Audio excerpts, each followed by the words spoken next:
We are now on our newest series entitled Beyond Sundays. Sabihin nyo nga, 1, 2, 3, go. Beyond Sundays. Ang Beyond Sunday series po ay we'll be looking through the book of James. Sino po dito nakabasa na ng book of James? James, Santiago, yan. So kung hindi nyo pa po ito nababasa, bago po natin pag-aralan yan sa buong buwan po ng August, okay? Mahalaga po na maunawaan muna natin sino ba ang gumawa or sino po ba ang writer ng book of James. Kanino siya sumulat at bakit niya sinulat ang libro na yan. Okay? Now, ang book of James po ay isa sa pinaka-practical. If you haven't read the book, it's the most practical. Pinaka-diretsong aklat in the New Testament. Hindi po siya mahabang libro, pero punong-puno po siya ng paalala. Punong-puno po siya ng utos, ng aral, na nakatuon po sa isa-isang mahalagang tanong. Okay? So kung isa-summarize natin ang buong libro ng James, ito po ang summary niya.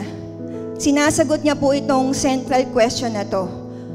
Kung ikaw ay may pananampalataya kay Kristo, makikita ba ito sa pamumuhay mo? So pag tinanong tayo, ano ba ang central theme ng book of James, yan po yan. Nakasentro po sa question yan, sinasagot niya sa kabuuan po ng libro yung tanong na yan. Na kung ako po ay may pananampalataya kay Kristo, nakikita ba sa pamumuhay ko? Kaya nga sinasabi natin, Beyond Sundays. Kung baga, ang pananampalataya ko ba makikita lang pag linggo? O ang pananampalataya ko kay Kristo nakikita sa kabuuan ng aking linggo? Sa kabuuan ng aking aspetong buhay? Diba? So it's going beyond Sundays. It's going beyond what? Beyond Christianity na sinasabi natin. Amen? Okay? Again, ang sumulat po ng libro ng James ay si Santiago. Si Santiago po ay kilala, labas natin yung picture ni Santiago, si James po ay kilala bilang kapatid ni Jesus, ayon sa laman. So pagka sinabing James, yan po ay brother ni Jesus Christ in the flesh. At alam niyo po ba, nung una, ako hindi na po ako magtataka ba't ganun ang nangyari. Kasi nung una po, okay, hindi naniniwala si James kay Jesus. Do you agree? Nasa magkapatid, di ba? Hindi naman talaga eh. Hindi talaga, di ba? Walang ganun. Sa simula, Jesus, si James, yung mga magkakapatid na yan, hindi nila pinaniniwalaan. Sabi ni James, hindi ako naniniwala. Nung una, kay Jesus bilang Mesiyas, kasi magkasama kaming lumaki nito eh. Lumabas yan sa laman eh. Amen?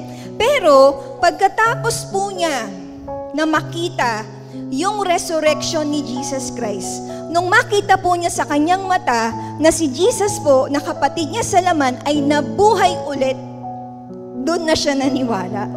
Doon na siya naniwala na siya talaga ang Mesiya. Say amen. Amen. Yun yung kwento. So after po nun, doon siya nagbago. After po nun, naging haligi po siya ng unang iglesia ng Jerusalem. You know now the story. Okay? Now, kanino niya sinulat ang book ng James? Sinulat po niya yan sa mga Hudyo na naging Kristiyano, na nung panahon po nila ay nagkawatak-watak dahil po may pag-uusig, dahil meron po sa kanila nakakaranas ng matitinding pagsubok, meron po sa kanila nahihirapan at inaapi. So ang aklat pong yan, okay, ay para sa mga tao na mananampalataya, mga mananampalataya na hindi lang gusto ng magandang doktrina, pero yung book po na yan ay para po doon sa mga tao na naghahanap ng malinaw na direksyon kung papaano ba mabuhay bilang tunay na Kristiyano araw-araw. Say amen. Say amen. So sa loob po ng 5 linggo, okay, makikita po natin almost more than 50 commands, 50 na utos. Ibig sabihin, yung buong libro po ng James, bawat chapter po niyan, may utos. Okay? At hindi siya basta nagbibigay ng ideya. Ang palagi po niyang ginagawa sa libro po niya, hinihikayat niya ang tao na kumilos Kaya sa ating pag-aaral po sa book ng James, pag-uusapan po natin yung mga tema. Unang-una, papaano humarap sa pagsubok. Titingnan po natin yung tanong na ano ang tunay na pananampalataya? Bakit mahalagang bantayan ang ating pananalita? Ano ang ugat ng alitan at kayabangan? At paano magdasal ng may pananampalataya?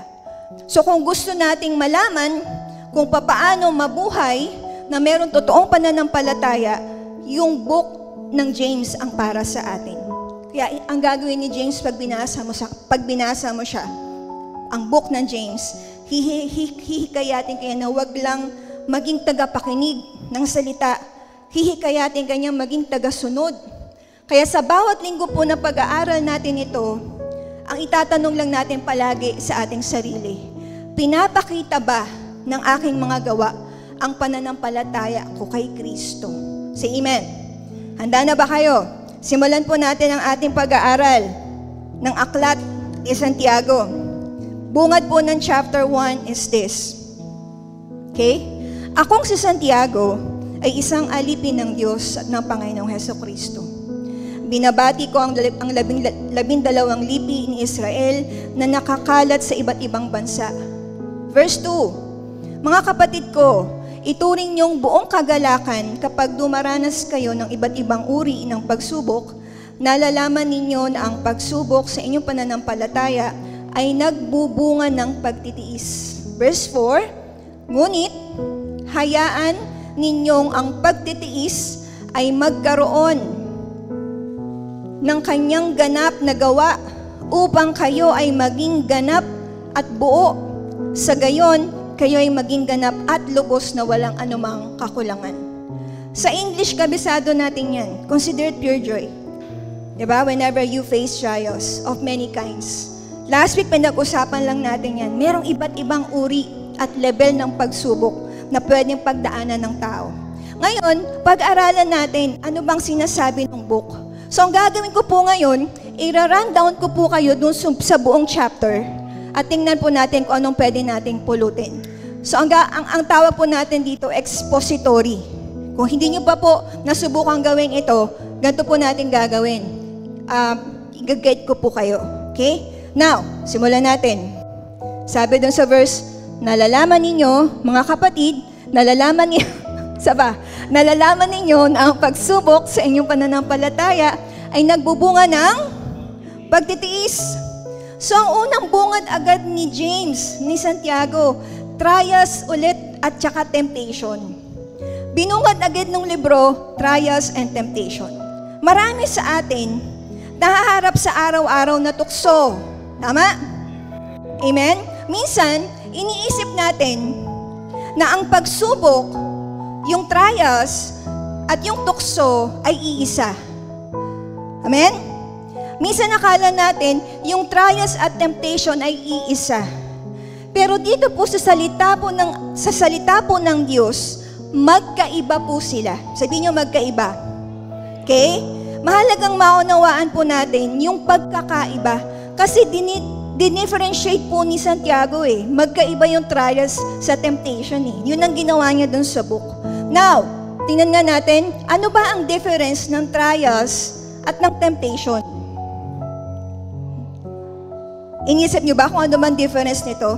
When we talked about trials, ang trials po ay galing sa Greek word na perasmos. Okay? Na ang ibig sabihin po is pagsubok na pinayagan ng Diyos para palakasin ang ating pananampalataya. Ang trials po ay pagsubok na pinayagan ni Lord para palakasin ang ating pananampalataya. Yan ang trials. But when we talked about temptation o tukso, pagsubok versus tukso, ang tukso po ay nilalayong ibagsak po tayo sa kasalanan.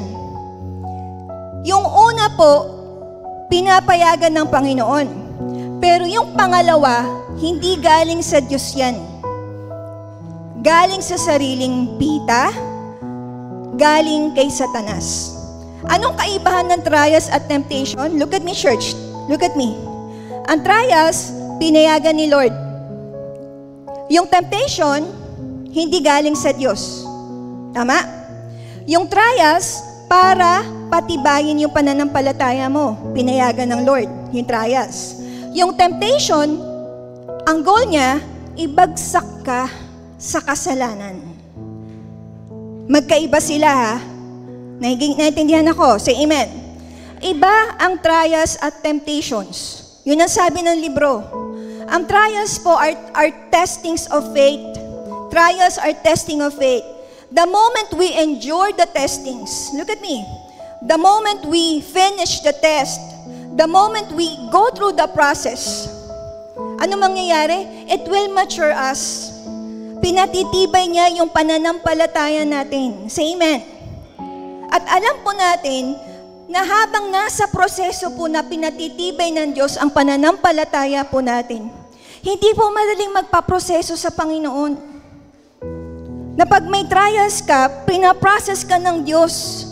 Na pag may trials ka, meron kang kinokompleto. Meron kang tinatapos. Yun ang ibig sabihin ng proseso eh. Amen? And sometimes, during the process, magsisink in ang doubt, magsisink in ang unbelief. Sabihin niyo doubt. Ang doubt po sa Tagalog ay duda. Sa Tagalog po ang Tagalog po ng unbelief ay kawalang paniniwala sa Panginoon. Kaya pag binasa mo yung verse 5, ito yung sinabi ni Santiago, verse 5. Kung sino man sa inyo ang kulang sa karunungan, humingi siya sa Diyos at iyon ay ibibigay sa Kanya. If any one of you lacks wisdom, can you say wisdom? You should ask God. Tama? Who gives generously to all without finding fault, and it will be given to you. Darating yung panahon ng pagdududa. Pag nasa panahon ka ng proseso, pag nasa panahon ka ng trials, ng testings, papasok ang duda at kawalang pananampalataya. Say amen. Mawawalan ka ng tiwala sa sarili mo, mawawalan ka ng tiwala sa tao, mawawalan ka ng tiwala sa Diyos. Anong dapat gawin? Look at me.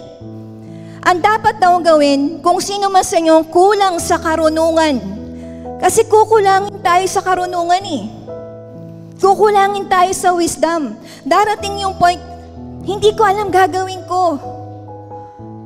Para bang nandun ka sa point ng buhay mo na, bago sa akin tong test na to hindi ko alam ang sagot.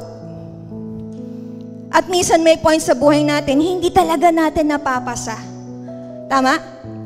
Bumabalik tayo. Repeater nga kung baga. Do you get it? Nagiget niyo po ako? Kaya sabi ng Lord sa verse 5, kung kulang daw tayo sa karunungan, kulang tayo sa karunungan eh. Kulang tayo sa wisdom. If you lacks wisdom, if any of you kulang sa karunungan, anong gagawin natin? Ask God. Humingi sa Panginoon. Humingi sa Diyos. Kung tayo man ay kulang sa karunungan at hindi natin alam ang gagawin, ano dapat nang gawin? Hihingi sa Panginoon. Ang Diyos ay nagbibigay ng masagana sa lahat at hindi nagagalit. Amen? Say amen. Isunod natin yung verse 6 to 8. Anong itsura kasi ng mga doubters? Sabi doon, verse 6, ngunit, look at this, kapag siya ay humingi siya ng may pananampalataya at walang pag-aalinlangan. Wala ka nang karunungan, wala ka nang wisdom, magdududa ka pa. Pero sabi ni Lord, pag humingi ka sa akin, pag humingi ka sa akin, maniwala ka. Manampalataya ka. Amen? Kasi sabi ng Panginoon, eto ang itsura ng mga doubters. Sabi niyo, doubters. Ngunit kapag siya ay humingi siya ng may pananampalataya at walang pag-aalinlangan, sapagkat, tingin, ang taong nag-aalinlangan ay katulad ng isang alon sa dagat Ang doubter daw ay doubters are like wave of the sea. Ang mga taong nagdududa ay kagaya daw po ng alon sa dagat na tinatangay at ipinapadpad ng hangin. Amen? Ang taong nag-aalinlangan ay hindi dapat mag-isip na siya'y tatanggap ng anuman mula sa Panginoon. Ang taong nagdadalawang isip ay hindi matatag sa lahat ng kanyang mga lakad. Are you here? When you ask, you must believe. You must not doubt. Nag-ask ako ng wisdom sa Panginoon, hindi ko alam ang gagawin ko. Ano dapat kong gawin? Humingi ako sa Panginoon. Nung humingi ako sa Panginoon, I must not doubt. I must believe. Sabi niyo, believe. Believe. Say amen. Because the one who doubts is like wave of the sea. Wave of the sea. Doubters are like wave of the sea. They are tossed and blown. Doubters are like, they are what? They are double-minded. Doubters are unstable. You know, walang matatag daw na lakad. Andiyan ka? You say amen. Nag-ask ka ng provision. Panginoon, nasa panahon ako ng poverty. Nag-ask ako sa iyo ng provision. Humingi ako sa iyo, Panginoon, kasi kulang. Hindi ko alam kung paanong pakikitain ng pera ko, nag-ask ako ng wisdom. Pero pagkaraan nun, nagduda. Pagkaraan nun, nag-doubt. Diba? Anong ginawa? After turning to God, nag-turn into something else. Kaya sabi ni Lord, ang taong na nag-aalinlangan, saan ka ba? Dito ka ba? Dito ka ba? Nakuha nyo? Yun ang sabi ng verse. Magulo talaga ang utak. Sabi ni Lord, nag-ask ka sa akin, bibigyan kita, kaya lang para kang wave of the sea. Kaya lang para kang alon sa dagat. Tama? Kaya si Lord naguguluhan din. Kung maniniwala ka sa akin, pagpapalain kita. Kaya lang hindi ko maintindihan, naniniwala ka ba talaga sa akin? Nagigets? Nag-ask tayo ng healing. Humingi tayo ng kagalingan sa Panginoon. Lord, pagalingin mo ko. Wala na po akong karunungan. Hindi ko po alam ang gagawin. Last resort kita, O Diyos. Nagpe-pray tayo ng healing sa Diyos. Pero after a while, naniniwala tayo sa kapangyarihan ng Panginoon, pero after a while, nagduda tayo, nawalan tayo ng pananampalataya. Tapos, after turning to God, pumunta tayo sa isang ambularyo. Pumunta tayo sa isang faith healer. Di ba sabi ni Lord, andito ka na eh. Dumowngrade ka pa. Nagigets niyo ko? Nag-ask ka sa Panginoon, Lord, gusto kong magtiwala sa iyo. Gusto kong maniwala, Panginoon, na meron akong magandang kinabukasan. Hindi ko alam ang nasa future, Lord God, but I believe in you. Pero after a while, nung una naniniwala ka sa Panginoon, you are like wave of the sea. Doubters, kagaya daw ng alon sa dagat, double-minded, unstable, hindi matatag. Una naniniwala sa Panginoon. Una naniniwala sa Diyos, nagtitiwala para sa kinabukasan niya. After a while, nandito ngayon yung mananampalataya, inilalagay ang kanyang pananampalataya sa isang taong nagbabasa ng kamay, palm reader, manghuhula. Pakihulaan mo nga kung makakapag-asawa pa ako. Pakihulaan mo nga kung maghiwalay kami mag-asawa. Pakihulaan mo nga kung makakatapos ba yung mga anak ko. Kaya sabi ni Lord, ang gulo nyo eh. Humingi kayo sa akin eh. Kaya sabi ni Lord, when you ask, you must believe and not doubt. Say amen. That's why ang bold confrontation po niya sa verse 9 to 11, eto. Basahin natin. Verse 9 to 11, ito yung kasunod. Magmapuri ang kapatid na may mababang kalagayan dahil sa kanyang pagkakataas. Magmapuri din naman ang mayaman dahil sa kanyang pagkakababa sapagkat tulad ng bulaklak ng damo, siya ay lilipas. Verse 11, ito'y sapagkat ang araw ay sumisikat ng may matinding init at tinutuyo ang damo. Look at me, tingin. Ang bulaklak ng damo ay nalalagas at sinisira ng araw, ang kaakit-akit na anyo natin. Nito, gayon din naman ang mayaman, siya ay lumilipas dahil sa kanyang mga lakad. So pag tinignan po natin, siguro kung English po yan, baka naintindihan nyo po yung iba. So meron siyang dalawang taong pinupunto dyan. Believers in humble circumstances. Sabi ng Diyos, yung mga mananampalataya na nasa humble circumstances, they call it poor. Sabihin nyo poor. Sabi doon, magmapuri daw yung mga taong nasa mababang kalagayan. Magmapuri. Amen? Tapos, sabi dyan, but the rich should take pride in their humiliation. So may sinabi ang Panginoon, si James dito na magmapuri din yung mayaman dahil sa kanyang pagkababa, dahil sa kanyang humiliation. Amen? Diyan ka. Say amen. Look at me, church. Sundan natin why did James use the example of poor and rich? Bakit niya ginamit yung example ng mahirap at ng mayaman? After niyang banggitin, yung verse 1 to 8, Pastora, paano natin i-relate yun? Why did James use the example of poor and rich? Ba't niya ginamit yung example ng mahirap at mayaman? Taas ang kamay ng mayaman. Taas ang kamay ng mahirap.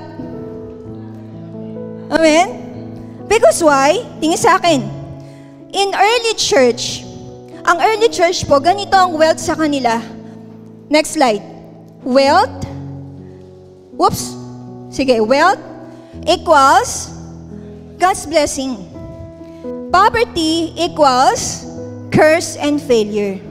Ibig sabihin, sa early church po, pag meron kang wealth was often seen as sign of God's blessing. Look at me. Tingin sa akin. Kapag ka meron kang poverty, ang tingin ng tao sa'yo, curse or failure. This is also true nowadays. Pag ang tao ang daming blessing na material na bagay, anong tawag natin? Grabe naman ang pagpapala ni Lord sa'yo. Di ba ganun ang tingin natin? Amen? Blessed ang tawag natin sa taong mayayaman. Anong tawag natin sa iba? Di ba?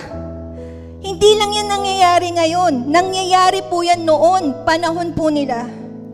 Kaya sa book ng James, ang ginawa po ni James sa verse 9 to 11, sabi ni Santiago, hindi dapat ganun. Ang gusto po ni James, palitan yung pananaw natin sa mga bagay na patungkol sa wealth and poverty. Amen? Ano sabi? What does it say?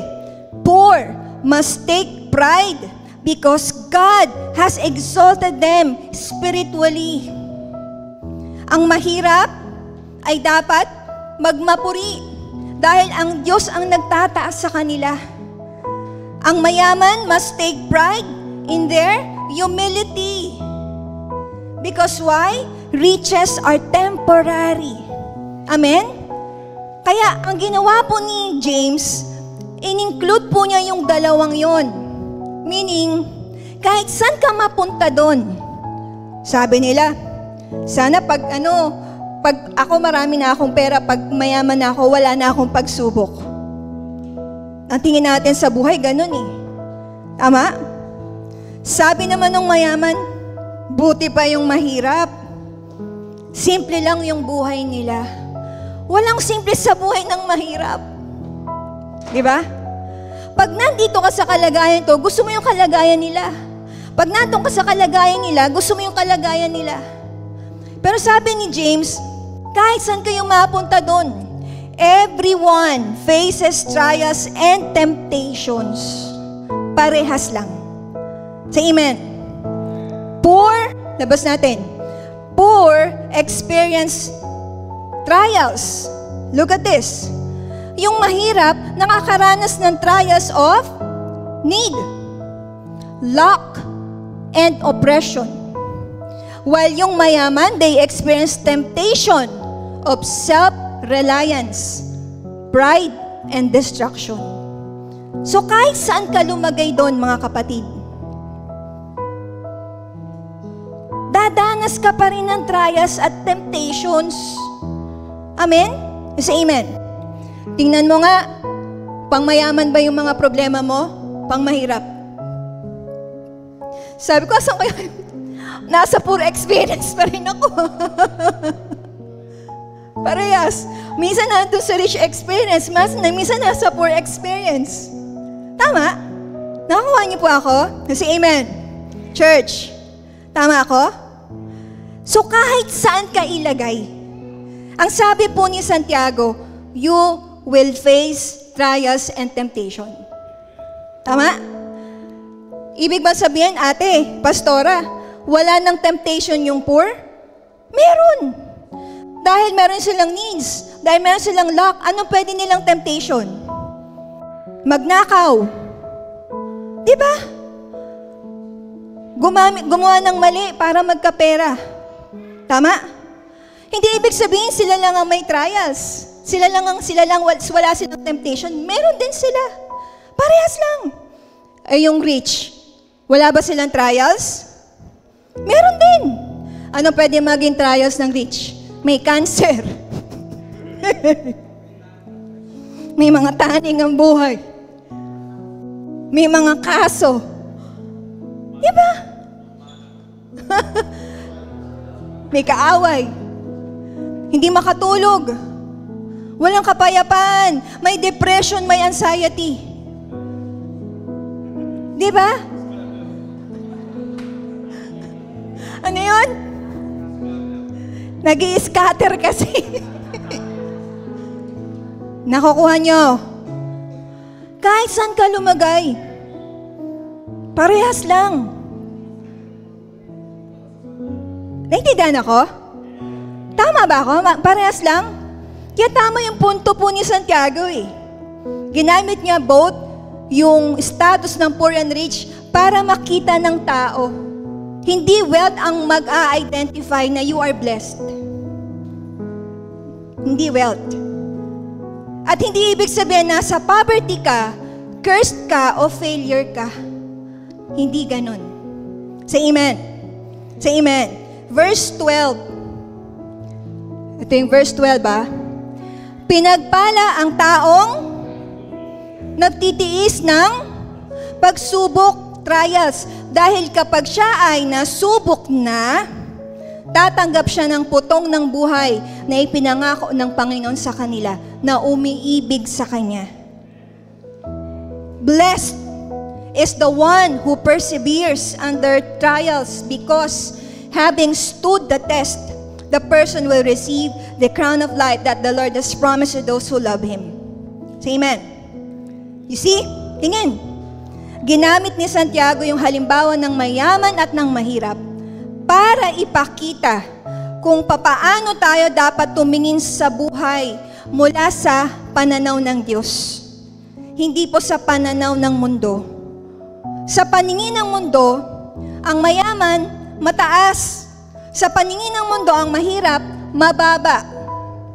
Pero sa paningin ng Diyos, labas nga natin.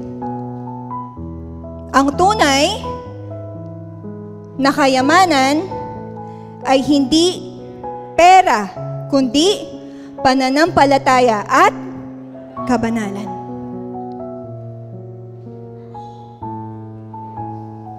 Ang tunay na yaman, hindi pera. Ang tunay na yaman, pananampalataya at kabanalan. Mahirap, pwedeng walang ari-arian. Pero kung meron siyang pananampalataya, mataas ang kanyang kalagayan sa harap ng Diyos. Sino dito mahirap? Pero ang taas ng kalagayan sa Diyos. Amen? Wala ka mang ari-arian ngayon, pero grabe naman ang pananampalataya mo. Samantalang ang mayaman, amen? Ang mayaman, anong ginagawa ng Diyos sa kanila? Ano yung pinapaalalahanan?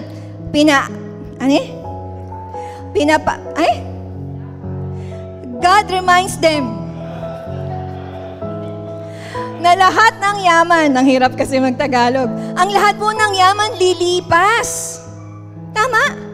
Ang lahat po ng yaman ay lilipas. Kaya dapat tayong magpakumbaba at umasa hindi sa pera, kundi sa Panginoon. Nakuha niyo po?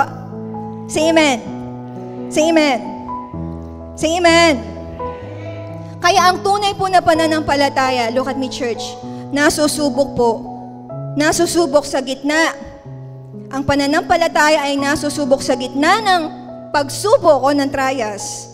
At lahat, mayaman o mahirap, ay kailangang lumakad ng may katapatan, kababaang loob at pagtitiwala sa Panginoon. Say amen. Amen? Say amen. Kita niyo yung expository ng book? Tingnan po natin.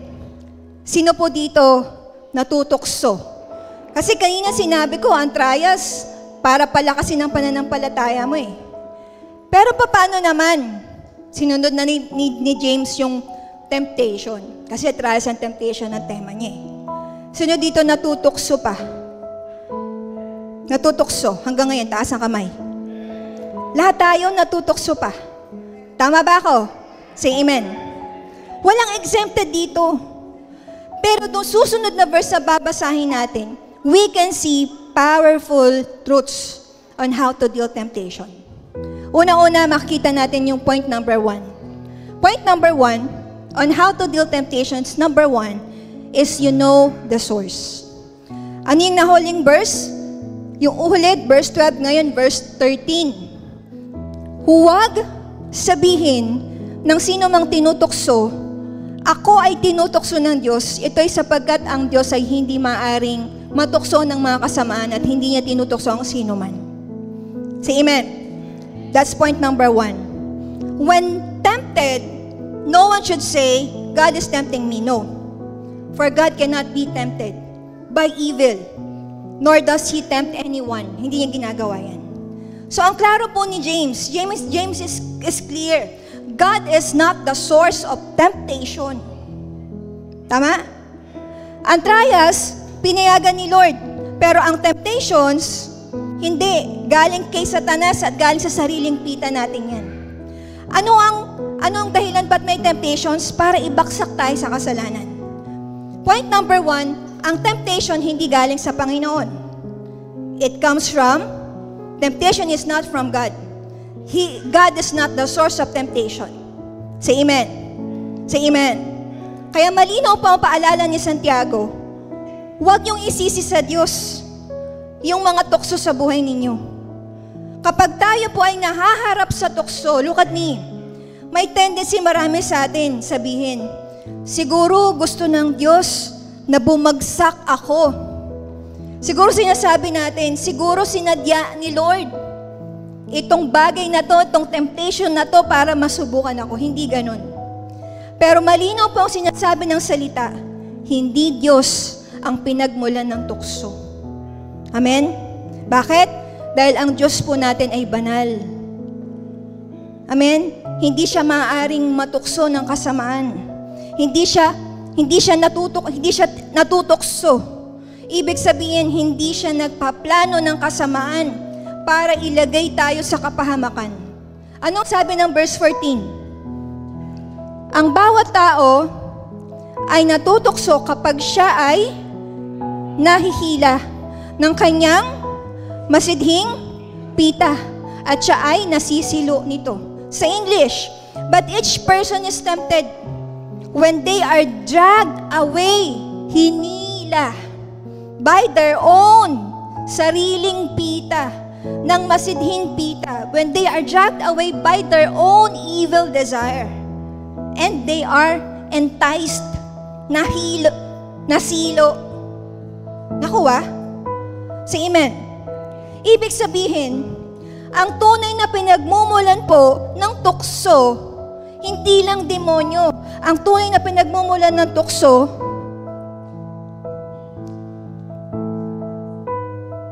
sariling pita. Nakuha? Sariling pita. Ang katotohanan, hindi mo pwede palagi isisi kay Satanas eh. Demonyo ka, Satanas. Hindi. Nasa sayo yan eh, sariling pita mo. Parang paing sa isda. Diba? Ang tukso nagsisimula sa loob. Yung sarili nating masidhing pita, makasariling pagnanasa, nasaan yan? Nasa loob natin.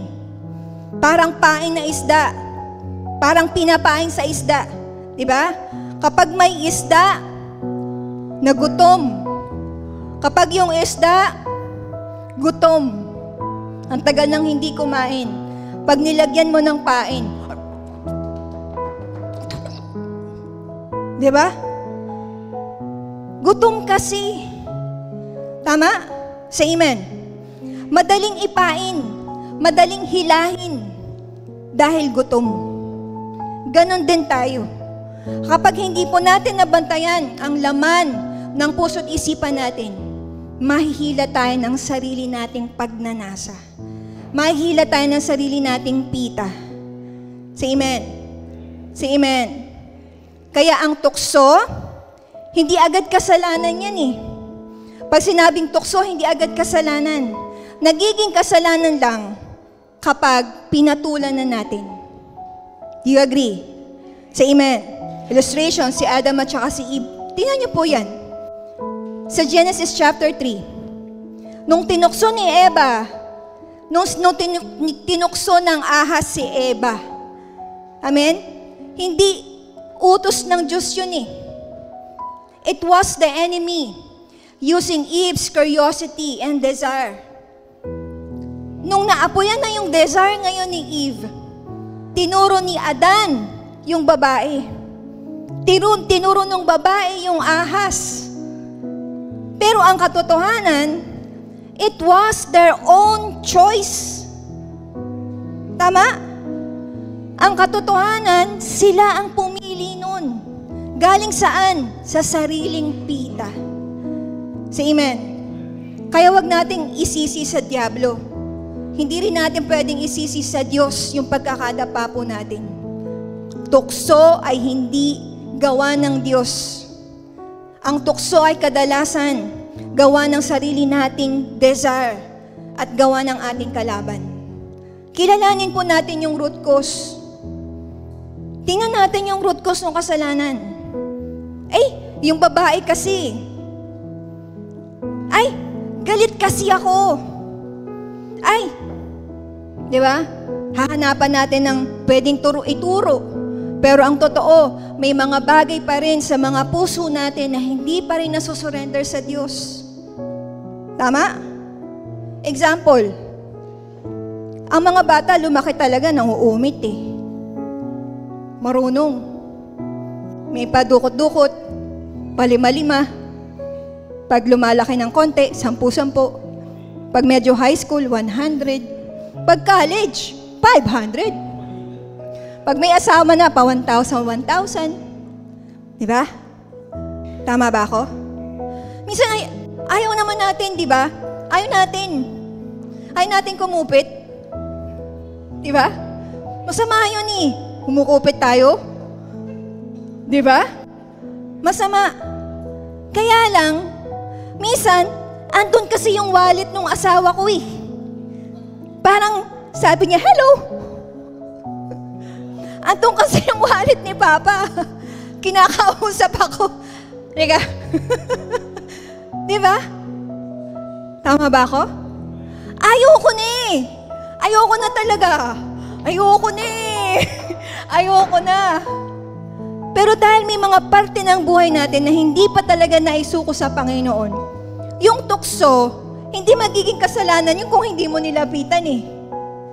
Magiging kasalanan lang kapag pumunta ka na doon sa wallet at kumuha ka ng 1,000. Tama ba ako? Say amen. Sinong may kasalanan? Yung wallet? Ba't mo kasi iniwan yung wallet mo doon eh? Pangalat-galat kasi. Tama ako? Say amen. Pabigatin natin. Example, si Alex. Halimbawa lang, wag naman sana kayong maghiwalay pagkatapos ito, ha? Halimbawa lang, alam mo napakahigpit ni Mary. Bawal, ang daming bawal. Diba? Pag yung babae, sabi nga ng mga lalaki, palay na nga lumalapit anong gagawin mo? Tutukain mo yun. Babae na nga lumalapit anong gagawin mo? Tutukain mo. For example, may umaaligid na babae kay Alex. Syempre, ang lakas ng pakiramdam ni Mary. Alex, naaamoy kita. Alam ko yung galawan mo. Sabi ni Mary, story deliverance mo nga to. Sabi niya, intindihan? Pero yung tukso ay mananatiling tukso kung hindi mo aamuyin. Kung hindi mo dadampian ng labi mo. Kung hindi mo ihohotel. At hindi mo gagalawin. Diretsahan na. Tama ba ako? Bakit tayo nahulog? Yung babae kasi.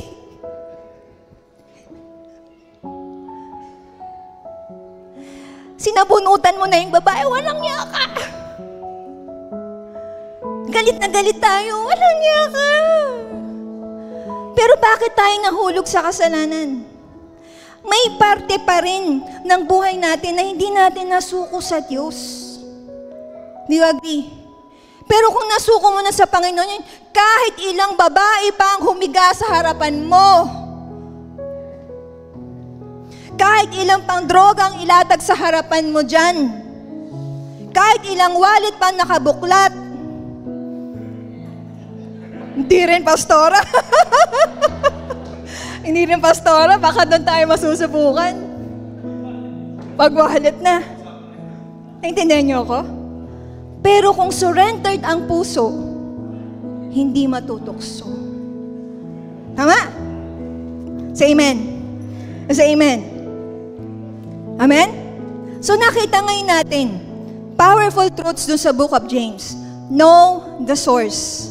Ang source, sino ang source? Hindi ang Diyos, ha? Ang source, ang sariling pita natin. At si Satanas. Masaklap na nga, meron pang sariling pita plus si Satanas Yun ang source. Ngayon, tingnan natin yung process. Kasi may tinuturo ngayon si James na process, number 2. Let's now know the process, point number 2. Ano yung sumunod na verse? Verse 15. 15. Ang bawat tao ay natutokso kapag siya ay nahila ng kanyang masidhing pita at siya'y nasilo nito. Verse 15. Kapag ang masidhing pita ay naglihi. Ano ibig sabihin na naglihi? Parang babae. Pag nagalaw ang babae, nabubuntis, nabubuo. Ano itsura na naglilihing babae? Ano? Ang daming gusto. Di ba yung mga gusto niya, bibigay mo? Gusto ko naman ka. Bili mo ko, di ba? Delikado pag naglilihi na yung masamang pita. Yung masidhing pita, delikado pag naglilihi na. Ibibigay mo lahat ng gusto niyan. Kaya nga ang ganda ng example ni James Ginamit niya yung babae na example. Now, know the process, tingnan natin. Nagsimula sa sariling pita ko. Nagsimula doon sa sarili kong desire. Ngayon nakita ko may process. Amen? Ito ay nanganganak. After maglihi, ano mangyayari? Lalaki. At manganganak ng kasalanan. Kung ang kasalanan ay naganap, ito ay nagbubunga ng kamatayan. You see? Look at this. Tingnan niyo yung process. Mula desire, patungo sa deception. Mula deception patungo sa disobedience. Mula disobedience patungo sa death. Ano ang process? Mula pita patungong kamatayan. Napaka-visual nung ginamit ni Santiago. Ang visual nun, ang visual niya, pagbubuntis. Masidhing pita ang simula. Lihim na pagnanasa. Ang surrendered life, dun lang nagsimula. Masamang pita. Pangalawa, ang process paglilihi. Kapag pinagpatuloy mo yung isipan na yon, yung gawain na yon, dahan-dahan po yan nabubuo. Dahan-dahan po yun lumalaki. Kaya mula piso, naging 5, naging 10, naging 15, naging 20. Mula sa isang araw lang, naging 2 araw, 3, 5. Mula sa nagte-text lang naman kayo, mula patungo sa nagtatawagan na kayo hanggang sa nagkikita na kayo. Lumalaki. Nakikita ko ba? Say amen. Mula sa maliit lang na sa malaman ng loob lang konti hanggang sa lumalim na hindi ka na nakapagpatawad. Nag-away na kayo. Nakuha niyo ako? Say amen. Mula pita. Mula desire. Anong ending? Death. So mula pita hanggang kamatayan. Ayan. Kaya hindi ka biglaan bumagsak sa kasalanan. Process yan. Say amen. Process yon. Ito ay proseso, dahan-dahang tinatanggap hanggang tuluyang pinanghahawakan. Kapag may bulong ng tukso, huwag mong patagalin. Baka maging sigaw ng kasalanan. David and Bathsheba. Si David nagsimula sa desire. Nakita niya si Bathsheba. Hindi agad kasalanan makita mo kasalanan ko ba? Nakita ko nakahubad. Diba? Pero tumingin siya ulit. Ayun, kasalanan na. Hindi na siya tumingin ulit. Pinanood niya na. Andiyan ka? Pangalawa na nangyari, deception. Inisip niya, okay lang. Ako naman ang hari. Patawag natin yan. Papuntahin yan sa palasyo. Disobedience na. Anong resulta? Namatay ang anak nila. Nawasak din ang pamilya nila in the end. Nakuha? Desire, patungo sa death. Parang isang posporo mga kapatid. Maliit lang. Pero kung hindi mo iiwasan, hindi mo tatapakan yung maliit na apoy, pwedeng magliyab at sunugin ang buong bahay. Ganon din ang pita. Maliit sa simula. Pero kapag hinayaan, pwedeng sumira ng relasyon, pwedeng sumira ng karakter, pwedeng sumira ng hanap buhay. Diba? Pwedeng sumira ng buhay spiritual natin.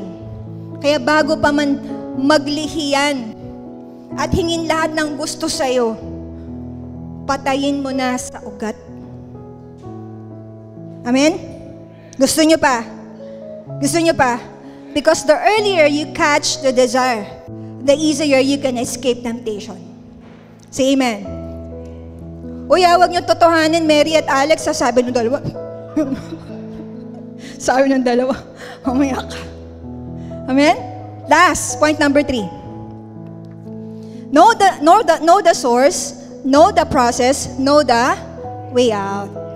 Ang ganda naman dito sa verse na to, nagbigay ng way out. Next verse nga, ano sabi doon? 16 to 18 yan. Kaya minamahal kong mga kapatid, huwag kayong padaya kanino man. Don't be deceived, my dear brothers and sisters. Parang sinasabi ni James, teka lang, church, sama na ako ng banda, huwag kayong magpapaloko. Sabi ni James, sabi dun sa verse, huwag kayong papaloko, huwag kayong magpapadaya. Tingin nga sa akin, saan tayo nadadaya? Saan tayo dinadaya ng Diablo? Saan tayo nadaya ng Diablo? Nadadaya tayo kapag iniisip natin ang tukso galing sa Diyos. Pandaraya ng kaawayan. Nadadaya tayo kapag iniisip natin, yung kasalanan natin walang epekto. Bandarayan ng kaaway yun. Nadadaya tayo kapag iniisip natin, hindi mabuti ang Panginoon sa buhay natin, sa gitna ng ating pagsubok. Pero paalala ko po, may mga bagay, nandiyan ba, sa puso natin at isipan natin na pwedeng magligaw sa atin palayo sa katotohanan. Anong ibig sabihin? There are things inside our hearts and inside our minds na pwedeng maglayo sa atin sa Panginoon. Whether we like it or not. Bakit? Mortal tayong tao. Karnal tayo. Kung wala pa ang tulong ng Panginoon sa buhay natin, magpapatuloy tayo sa kasalanan dahil yun ang hahanapin ng ating laman. Sagana ng atin, katawan natin, kagustuhan natin, hindi natin kayang magbago. Mananatili na lang tayo doon eh. Bakit tayo na mananatiling matibay? Dahil sa Diyos. Bakit hindi nasisira ang buhay natin? Hindi dahil sa atin, dahil sa Lord. Kaya kung nagpapatuloy po tayo sa maling gawain, dinadaya tayo ng Diablo. Sinasabi ng Diablo, wag kang mag-alala, walang epekto yung kasalanan mo. Ay, yung tukso, galing sa Diyos yan. Sabi ng Diablo. Ay, hindi mabuti ang Diyos sa buhay mo, sinumpa ka. Yun ang pandadayan ng Diablo. Amen? Verse 17. Sabi ni Lord, sabi sa verse, ang bawat mabubuting bagay, ang bawat mabuting pagbibigay, at bawat ganap na kaloob ay mula sa itaas at nagbubuhat sa Ama ng mga liwanag na walang pagbabago ni anino man ng pagtalikod. Every good and perfect gift is from above. Kaya ang Diyos hindi pwedeng magbigay sa atin ng pangit na bagay. Lahat ng magagandang bagay galing sa Panginoon. Coming down from the Father of heavenly lights. Yung Diyos natin na hindi nagbabago. Like shifting shadows. Amen? Anong contrast natin sa tukso? Ang tukso, look at me, galing po yan sa pita. At pwedeng magdala po sa atin sa kamatayan. Pero lahat ng mabuti, sa kanino galing? Lahat ng mabuti, kanino galing? Galing sa Diyos. Ang tunay na biyaya, galing sa Diyos. Kaya hindi po masama ang Diyos eh. Ang Diyos po natin mapagbigay, ang Diyos natin tapat at palaging mabuti sa atin. Ama ng mga liwanag. Poetic term na tumutukoy sa Diyos bilang manlilikha. Bilang manlilikha ng mga liwanag, ng araw, ng buwan, ng mga bituin. It's a poetic term describing God. Siya naglikha ng mga yun.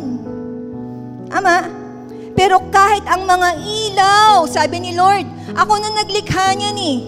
Pero kahit yung mga ilaw na yan, nagbabago yan, nagsiship yan eh. Umiikot yan, nawawalan ng liwanag, nagkakaroon ng dilim. Amen? Pero si Lord, sabi dun sa book, hindi katulad ng anino ng pagbabago, ng anino man ng pagtalikod. Amen? Bakit? Because our God doesn't change. Hindi nagbabago ang ating Diyos. Hindi tulad ng mundo. Hindi mo alam kung mabuti ngayon, bukas hindi na. Amen? Pero ang kabutihan ng Panginoon sa atin, constant. Tama? Ang kabutihan ng Panginoon sa atin, constant. Verse 18, sa kanyang sariling kalooban, ipinanganak niya tayo sa pamamagitan ng salita ng katotohanan upang maging isang uri tayo ng mga unang bunga ng kanyang mga nilikha. Tingnan niyo po yan, namnamin natin. He chose us. Pinili. He chose to give us birth through the word of truth. Amen? Sa kanyang sariling kalooban, pinanganak tayo sa katotohanan. Ano ibig sabihin ng pinanganak? Dati patay ka na eh, binuhay ka ulit. Tama? Dati wala nang pag-asa yung buhay mo eh. Binuhay ka ulit ng Diyos. Pinanganak ka muli sa salita ng Diyos, sa katotohanan. Amen? Say amen. Kaya pag binalikan natin, ito po yung eksaktong picture ng salvation ng Panginoon sa atin. Na tayo'y pinanganak muli, hindi sa laman. Pinanganak tayo muli sa salita ng Diyos. Sa kabila po ng tukso at kasalanan, anong ginawa ng Diyos sa atin? Pinili niya tayong bigyan ng buhay. Yun ang ending note niya. Sa kabila ng pagsubok, sa kabila ng mga temptations natin sa buhay, ang ending pa rin niya yung verse 18. Sa aking kalooban, sabi ni Lord, ipinapanganak kitang muli sa aking salita. Pinipili kitang muli. Amen? Para bigyan ng buhay. Hindi lang niya tayo nilikha, ipinanganak niya tayong muli sa kanyang pamilya. Para daw maging ano? Maging isang uri tayo ng mga unang bunga ng kanyang mga nilikha. First fruit. First fruit. First fruit ang ibig sabihin sa English. Ano ang first fruit? Ang first fruit, ang pinakamainam. Pinakauna sa lahat. Yun ang inaalay sa Diyos. Kaya tayo bilang mananampalataya, itinuturing tayo ng Diyos na una sa lahat ng kanyang nilikha. Tayo po ay spiritual na handog ng kanyang biyaya. Kaya mga kapatid, kausap po ako, madali tayong malinglang ng tukso, madali tayong madaya ng mundo, madali tayong mahulog sa pita ng ating laman. Pinapakita ng mundo na ang kasalanan natin masarap, na ang kasalanan natin masaya, na ang kasalanan natin exciting. Pero ang dulo nun, pagkawasak at kamatayan, wala nang ligoy-ligoy pa. Amen? Pero anong sigaw po ng libro? Anong sinisigaw niyang paalala? Huwag kayong padaya. Don't be deceived, sabi ng verse. Ang Diyos ay hindi nadadala sa kapahamakan. Siya ang nagdadala sa atin sa liwanag. Lahat ng mabubuting bagay, kapayapaan, kalakasan, kapatawaran, direksyon, galing sa Diyos. Amen? Higit pa doon, siya ang pumili sa atin para bigyang buhay sa pamamagitan ng kanyang salita.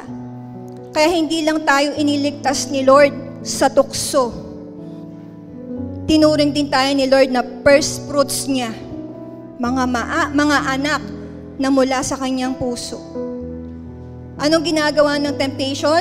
Dinadala ka niyan sa death, pero ang ginagawa ng salita ng Diyos, dinadala ka niyan sa buhay na walang hanggan. Anong guiding principle natin? Biblia. Anong pinag-aralan natin ngayon? James 1, verse 1 to 18. Yun na yun. Amen? Masarap po ba ang salita ng Diyos? Nasundan niyo po ba ako? Verse 1 to 18? Ang ganda po, di ba? Tatayo po tayo lahat. And we will all worship the Lord. Let's all close our eyes.